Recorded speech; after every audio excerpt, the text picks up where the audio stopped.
strong on this. I think he's going to try. No, he's going to go for the kill, actually. I thought he was going to try. Wow! What is going on? Chouse just did not know this was going to happen. A cleaned up double kill for Voyboy.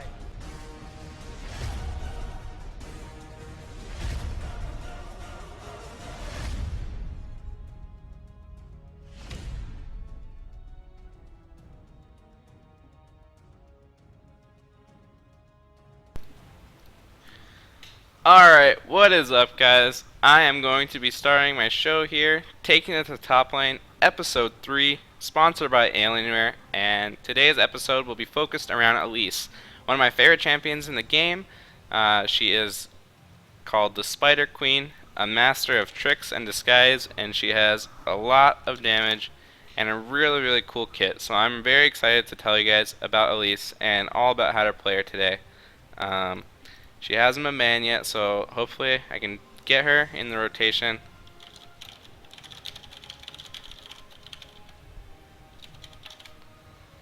Please.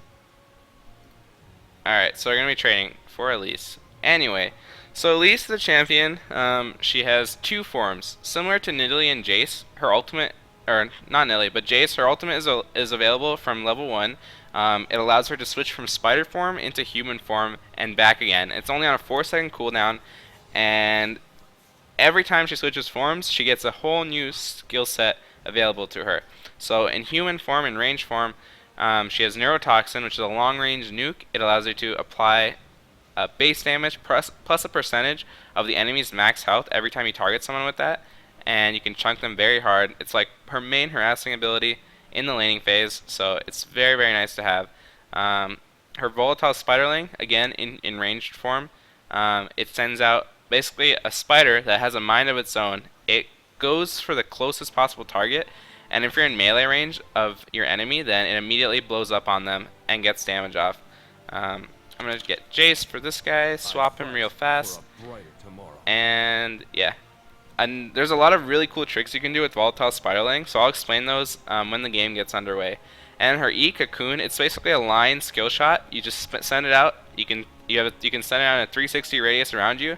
It's pretty fast travel time, and if you hit it, you stun your enemy for 1.5 seconds. So a very vital part of her kit. And hitting a cocoon oftentimes will assure death on your enemies.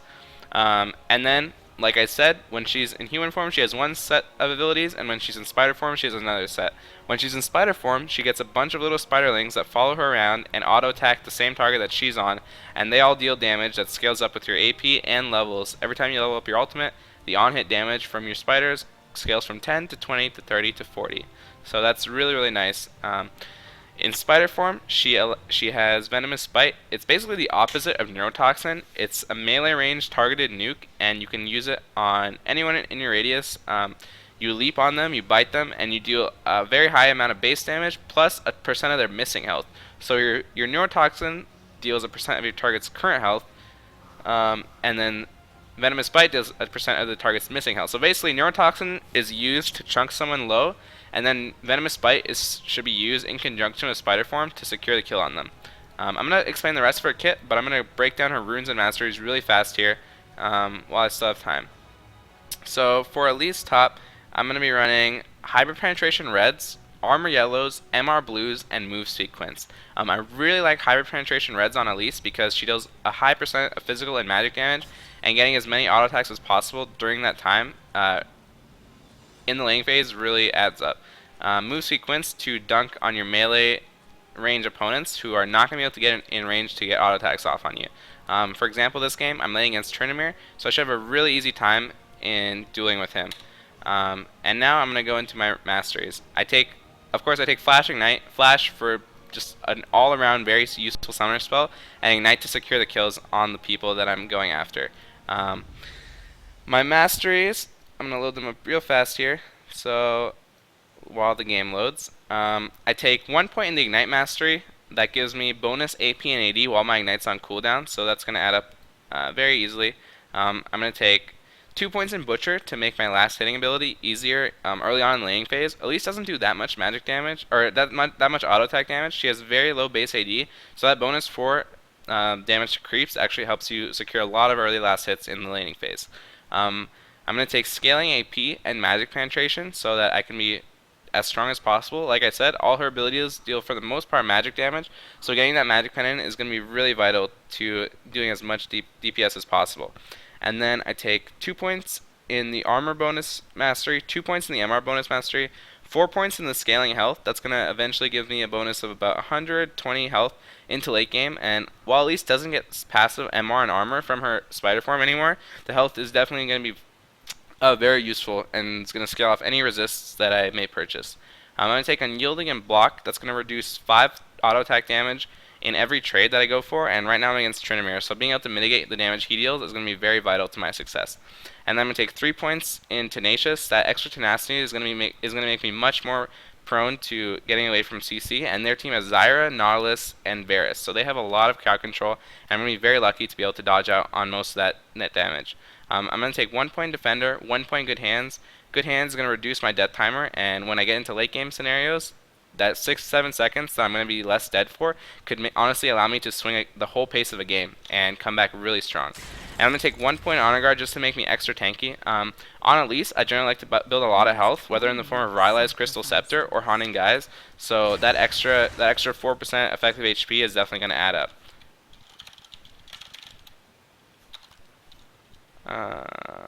Alright, and let us see here.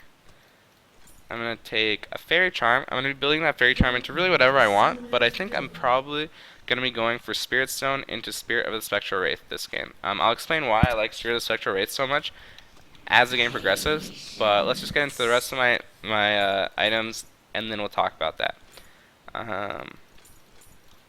Alright, so I'm going to pick up Fairy Charm, 4 health pots, a ward, and 2 mana pots. I actually almost went 3 mana pots just because Elise goes very easily early game, but I think for the most part, 2 should hold me off well enough to do well against Tryndamere in lane. And then 4 health pots, of course, it's going to just top off my HP.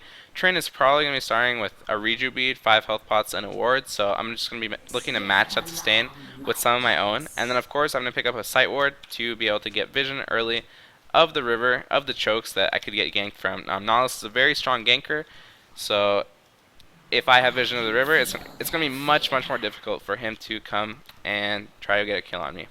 Minions have spawned. So, level 1, I'm going to go leash for my jungler, help him kill these wolves, and then do a bit of damage on blue. Elise is really good at killing buffs. Of course, her ability is doing % damage. My Q right now, Neurotoxin, it's going to be doing, let's see, about 100 to blue buff. It caps at 60 at level 1, but it scales up with time. And my spiders can actually tank a bit of this damage for him, so he's not actually going to be taking any DPS, and that's effectively a Smiteless leash. I left a little bit early as to not miss out on too much EXP from these creeps. I'm just barely going to get back in range. I didn't quite get that melee last hit, but I got the EXP for it. And Tryndamere started Cloth 5. He didn't build up any Fury. A lot of times Tryndameres will often build up Fury by soloing double golems and then come into lane with 35% crit chance and try to make plays on you. But right now, Tryndamere, level 1, not that strong. Should be fine against him. Alright, so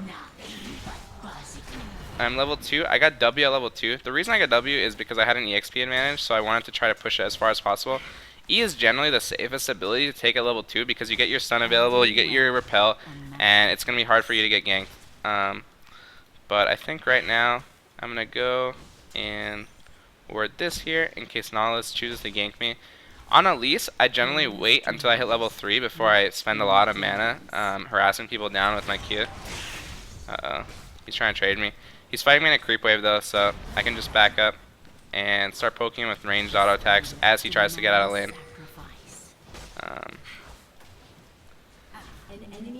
I have a range advantage on him, which is something that you'll get on a lot of champions as Elise top lane. Just because a lot of top laners are melee champions, and Elise can bully them pretty hard if she can keep them out of their harass radius. So right now, Tryndamere is trying really hard to make plays on me.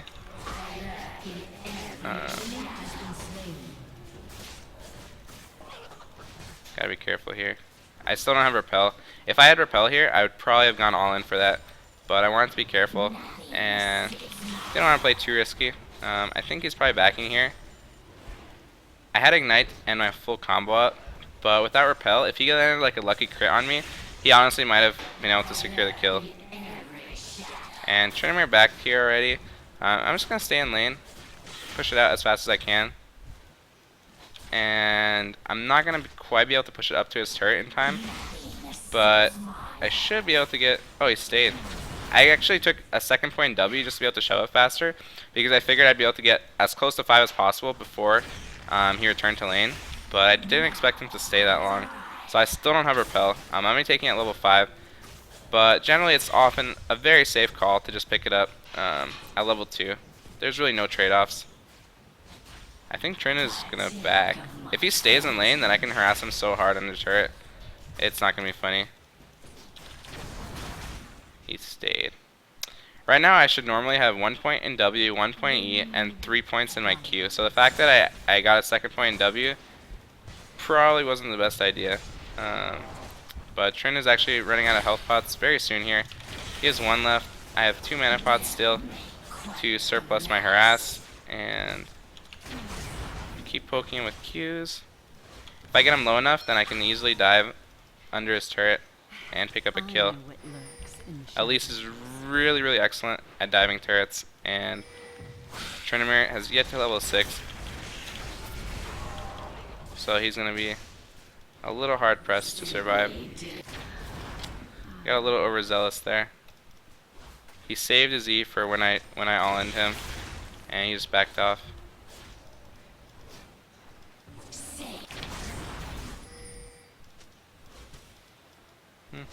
He's like about to hit level 6.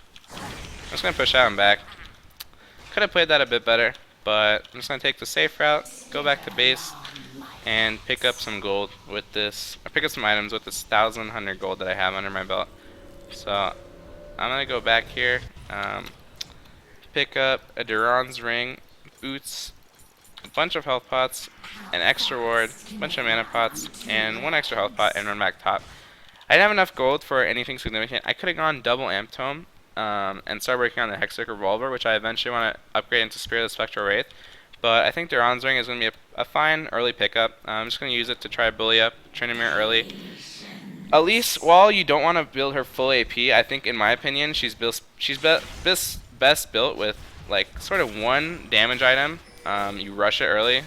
I like to go with Spirit of the Spectral Wraith just because of how powerful it is on her. It gives her some much needed spell vamp, some much needed AP, and of course the health and mana regen definitely surplus her kit.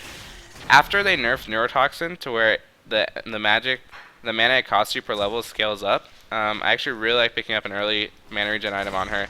So whether it be Morellonomicon or Spirit of Spectral Wraith, I think it really helps her not going But anyway, Trynd is level 6 now. He's got quite a bit of damage under his belt. That was really weird. That stun hit him while he was spinning, but I don't think he actually got stunned. I could have just not seen the animation, but that kind of threw me off. Anyway, I'm going to push this up, try to get the creep wave under Tryndamere's turret, and if I can get it under his turret to the point where he has to balance between harassing me and managing to pick up all the CS, then I should be able to get a lot of free damage off on him just because he's going to be preoccupied getting all these creeps, and since I have a range advantage on him, I can just go ahead and poke him with Qs in human form, and if he gets close enough I can switch to spider form and go for a quick trade like that. Although he spun onto me, he actually came out a little bit behind off that trade. He's got quite a bit of sustain though, so he should be able to be okay. My Ignite's down for another 35 seconds, but I think once that comes up,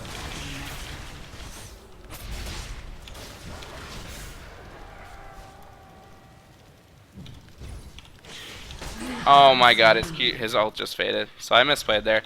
I basically wanted to wait until his ult faded and then Q him for the finisher, because that Q lowered him to 0 health. But since his ult was still ticking, Tryndamere was unable to die there, and I went down. Unfortunately, I did not want that to happen, but it did, and we will work past it. I'm going to pick up a ward here, a health pot, and a spirit stone. Spirit stone, it's going to give me some health and mana regen. I'm building that into Spirit of the Spectral Wraith. I need about 1,300 more gold, and that's going to include my Hextech Revolver. Once I get that item, I should be able to stay in lane indefinitely and harass Trynd really easily. But right there, that was pretty bad. My Ignite wasn't quite up yet. It was going to be up in like 10 seconds. The correct play actually would have been to just wait until my Ignite came up and then all in him to try to get a play off. But, oh well. I'm going to freeze the lane here. Our CS is pretty even. I'm behind around 8 right now. Most of that is due to my death. But I'm just going to try to freeze the lane near my turret and force Tryndamere to try to overextend. I still do a lot of harass to him, but he's going to come back with, I think, maybe a Bilgewater Cutlass. So his sustain is actually going to be quite significant. As of right now, I have level 4 Neurotoxin. At level 9, I'll max rank my Q, and I'll be getting a lot more harass off in exchanges. But, ooh, he got Avarice Blade. As of right now, he's pretty strong. I should be able to kill him again though. My Ignite's up, and he blew his in the last exchange. So I'm not that worried. He's got really good sustain though. Vamp Scepter plus probably Lifesteal Quince, plus his constant Q heal.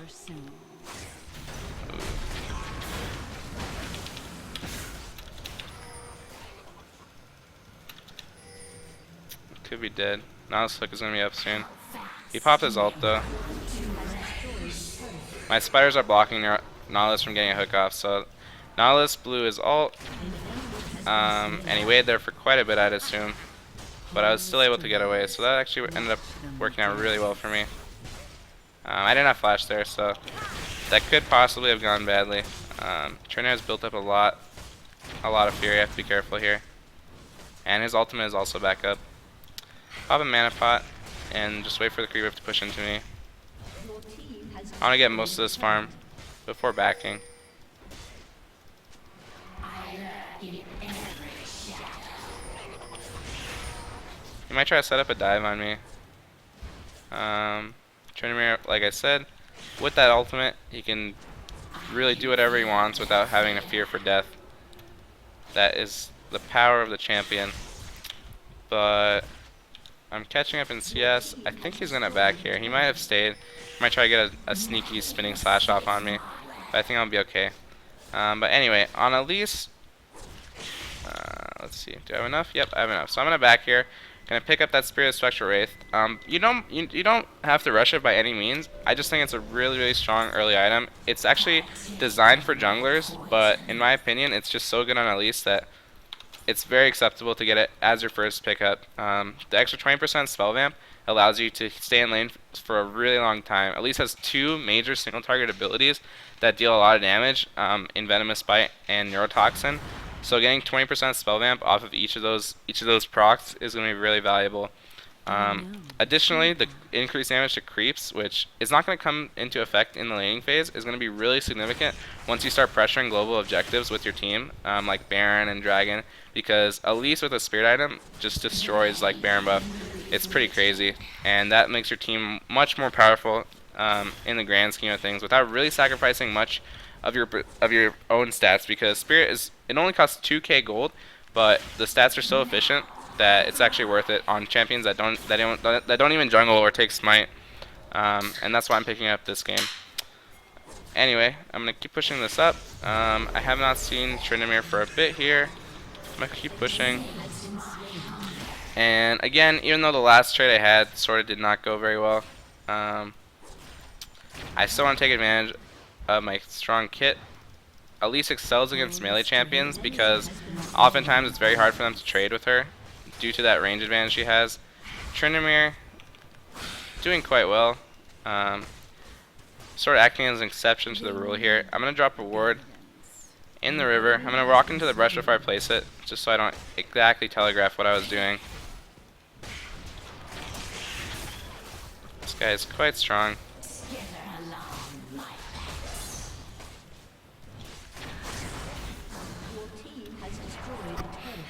So he actually came out behind off that trade. He popped his Bilgewater Cutlass. I think he thought I was trying to fight, but I was just trying to bait out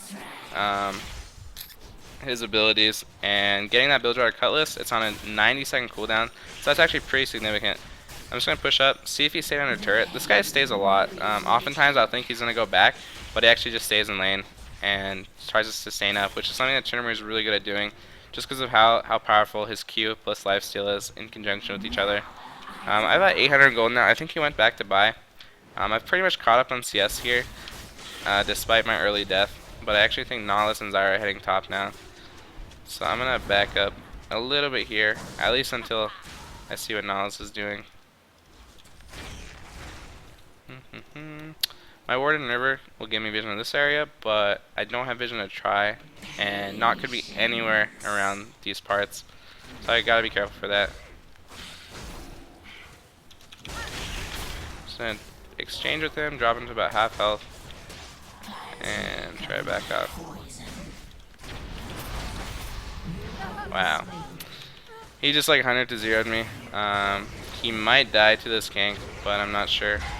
He still has his ultimate available. Oh my god. That Nocturne key just burst him down. That was quite interesting. Alright, so that was a bad exchange. I still had Repel available. I didn't think he'd get the 2 crits in a row off on me, but right now, I don't think he had Brawler's Glove when he was back. I think he just picked that up. But he had full stacks of Fury, and he had Avarice Blade, so he had about 45% crit chance. So that was actually sort of likely that he'd be able to land that. And I should have probably just repelled to the creeps earlier to wait for my team. I'm going to go hold mid right now. They are pushing it up really fast. I think I should be able to hold it off. I picked up a Giant Spell just because I want to get a bit tankier. I eventually like picking up a Rylai's out of that Giant Spell, but for now I'm just going to sit on it, and hopefully it'll allow me not to die. My team is pushing up into their base.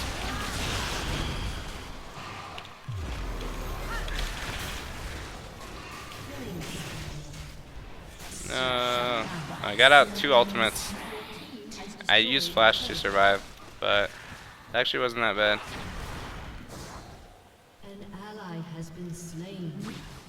I'm like trying to be winning them. Oh, he had barrier? What the heck? Enemy double kill. Alright, picked up a kill onto him. Graves is moving on mid right now. I'm trying to help. He doesn't have any CC. I gotta be careful here. And I'm probably gonna repel to dodge the passive up. Spider Form wasn't up in time. So I picked up 2 kills there. I didn't realize Vladimir had barrier. That almost got me off guard, but Zyra wasn't in position to follow up with any CC, so I was just able to wait it out, go back in, pick up a kill, and I get away with my life, so that worked out quite well. I have Haunting Guys in about 80 gold. I'm probably going to pick up Haunting Guys next because it gives AP, health, and magic penetration, and magic penetration is really valuable on Elise. The reason it's so good on her relative to other champions, and by no means is magic pen bad on anyone that deals magic damage, but the reason it's hyper efficient on Elise is because her Q in both human and spider form deals percent of your target's health damage, and getting that percent as close to true as possible is going to be really effective in terms of allowing you to deal maximum damage. So I'm going to pick up Haunting Guys here. So I now have 15 magic pen under my belt. I might go for Sword Shoes next. They have quite a bit of CC on their team, so normally that would warrant some sort of tenacity upgrade. But I think for the most part, I might go Mercs. I still have to figure it out. It depends how the next fight goes, how much gold I get. They're forcing Dragon right now. I'm trying to move on it. Got a nice grab onto Vladimir.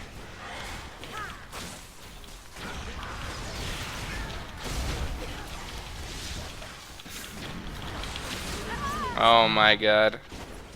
That worked out so badly. I thought he was pretty much dead. I got a Q off, he lived with like 10 health, and then I got CC locked by their team. Probably shouldn't have gone for that. I was trying to zone out the Zyra and the Varus while my team killed Vlad there, but that ended up having quite the opposite effect for us. He has barrier, I think he should just run. He has red buff. Oh, Jace coming in. Jace can clean everyone up there. That's dead to the Ignite tick. Nala's probably gonna get away. They picked up Dragon there. They're gonna get away with that one. Nocturne no ult, but Zyra just straight up walked into him and died. That was a little bit questionable. Anyway, got my haunting guys now. I'm probably gonna be getting Merc Treads next, and then I'll probably transition into Rylai's Crystal Scepter. The reason I think Rylai's gonna be good this game is because they already have. Oh, I'm trying to help this guy. No. There it is. The reason Rylai's is going to be good this game is because they have Tryndamere and Nala's, two melee champions that can get kited really hard by my abilities. And since Rylai's applies on Voltot, Spiderling, and Neurotoxin, and all my magic damage abilities, I'm going to be in a really good spot to just kite them out. Like Tryndamere tries to Zerg one of our carries, I'll just pop Rylai's abilities on him. He's going to be slowed by 35%, and he's not going to be hitting our backline very easily. Nocturne got caught out slightly. They're going to push mid up. Me and Jace can two-man top. Actually, Jace is really low. I could push top out by myself, and I think I would win on a 1v1 versus Tryndamere. They might go for Baron here. We have to be able to contest it. Yeah, they are. This is going to be a little bit tricky. Let's see if Blitz can get a grab off. We need to contest this now.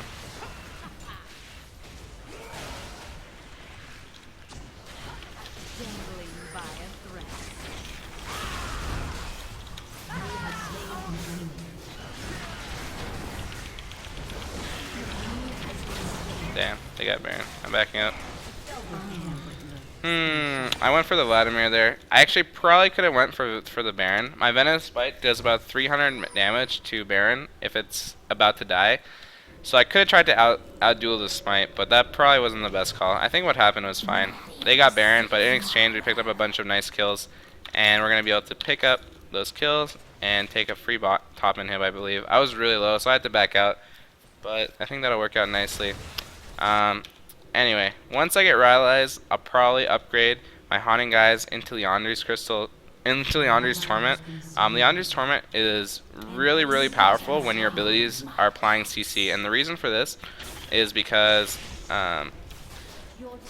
Leandri's deals spell damage to, or anytime you deal spell damage, it deals bonus magic damage that basically bleeds for % of the enemy's max health or current health. So if you hit someone at full health, it's going to be ticking them really low. But if you hit someone at like 10 HP, it's going to be ticking for like 1 damage each burn. But it deals double damage when your target is CC'd in any form. So that could be stuns, slows, snares, roots, whatever. And if you have Rylai's, then all your abilities are going to be applying that crowd control. But they're also going to be applying the double damage due to that passive effect. I'm actually going to hide here and see if Varus wants to walk into the brush. If he does, then I should be able to blow him up. Even though he does have Blade of the Ring King. I don't think his ultimate's available though. Oh, they're just 3-manning mid. They have Baron on 2 people, I believe. I'm gonna push this out. If they keep going really hard, then I'll back. And even pick up home guard boots to get to the fight faster. But I think I can just actually push this out for now. Tryndamere bot. He's pretty strong. He's building up his fury. I'm just gonna go away from him and push up mid with my team. We traded 1 for 3 in the mid fight. It was a 4v4. Me and Tryndamere were both split, but let's see if we can get this pushed up.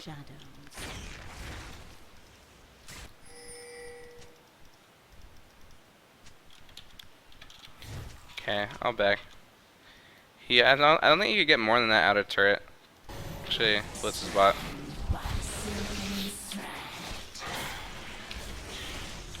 Alright, we should be able to get inhib. There's a few people up. They're actually all up now. I think we got it. I'm back here.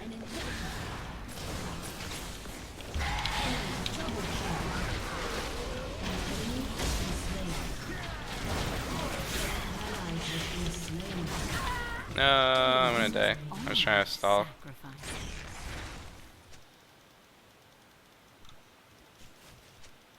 What the fuck? They went the wrong way.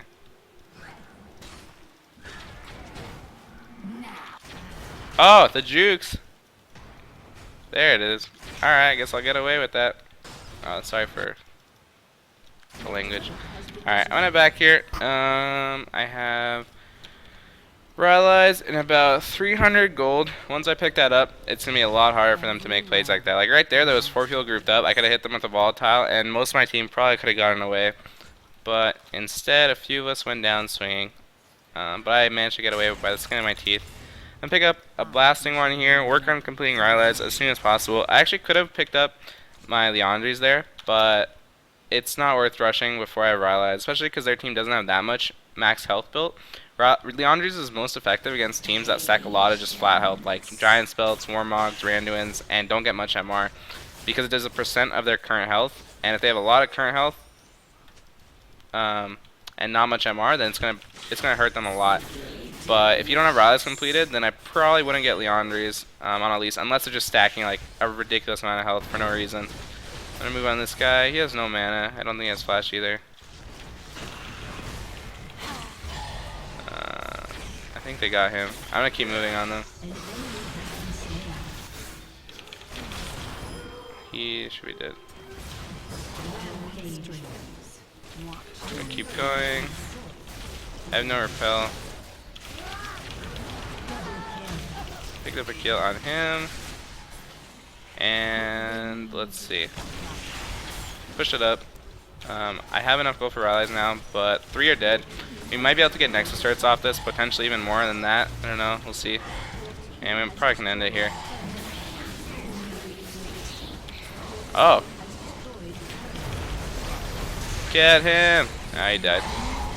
And I guess that's going to be game. So that was a pretty quick game. I made a misplay or 2 in lane, which definitely cost me. But my team played really well, and I managed to stay even in CS after dying to Tryndamere, which definitely helped me get back into the game. I did not manage to complete my core, which I was shooting for Spectral Wraith, Rylai's, and then I was going to get Leandries, and then tank items after that, because I have enough damage from that I don't need to really build much more AP. I could eventually get a Void Staff if their team is stacking a lot of MR, but for the most part, after that, I probably would have gotten like maybe even a Randuin's. My armor values were really low that game, and that would have shut down Tryndamere and Varus in team fights pretty effectively. It wouldn't do that much against Vladimir, Nautilus, and Zyra, but for the most part, Nautilus and Zyra weren't doing much damage, so I don't really have to itemize against them specifically. And then yeah, probably Void Staff and Randuin's to finish off my build. But it was a pretty well executed game. I would have liked to have made some cleaner plays early on in the laning phase, but I think it worked out pretty well. For the most part, I think my biggest mistake that I could have improved on was I should have just skilled up Cocoon at level 2, because that prevented me from getting level 3 Neurotoxin at rank 3 Neurotoxin at level 5. And if I had that, I would have easily pushed Tryndamere out of lane, because he had no health pots, he was sitting on cloth armor, and he was at his turret. But since I had rank 2 of it, I actually sort of owned myself trying to pressure him out of lane. And when I went for the kill combo, I blew Ignite. He lived by like 150 HP. He spun out of my kill combo, and that sort of got in the way of me snowballing the lane to victory. But as you can see, even if you're behind on Elise, you can do a really good job of staying in the game and getting back in it. Her kit is amazingly versatile. You can do a lot with it if you know some tricks. I got some nice jukes off that game by repelling to a creep in the back line, or flashing over a wall and repelling to a creep that was further away. And you can tool people out for a long time and relieve pressure off the map for your team by making plays like that on Elise. But yeah, for the most part, Elise is just a very fun champion. She has a playstyle similar to Jace and Lily, I guess. She has 2 forms, spider form and human form, which you can switch between at your will. Her abilities all deal high amounts of damage, and she has built-in CC from Cocoon, which allows you to lock down a target, squishies in team fights, and just blow them up, whether from your damage or your team's damage. You can also build her sort of like a tank and just go for the base damage on Neurotoxin and Venomous Bite, and just completely rely on your stuns, which is sort of what some jungle Elises do. They don't build much damage, they just go like Spirit of Spectral Wraith or Spirit of the Ancient Golem, into like an Iron Solari and like a Bulwark, and even then you can play Elise and still be really, really effective. So for the most part, she's just a very fun champion. You can play her in many roles, and you can do a lot with her if you know what you're doing. So that's probably why she's one of my favorite champions right now. I love playing her into like any matchup, and even after the nerfs, they removed the armor and MR from her spider form. I still think she's really, really good and definitely viable. So yeah, guys, that was Taking It to the Top Lane, Episode 3, sponsored by Alienware. To check out more about Alienware and to support our sponsors, you can do so at 2 websites, Alienware.com. You can check out their products. We use the Alienware X51s. Everyone on the team uses them. They run smoothly. We play League at perfect settings, and I can stream very well off of them. So check that out. Also, AlienwareArena.com. You can check that out. Sign up for the giveaways, contests, tournaments, guides. There's so much content on here. You can check it out. And yep, game victorious with the Alienware, guys. Thanks for watching this episode of Taking It to the Top Lane, Episode 3 on Elise. I will see you guys later.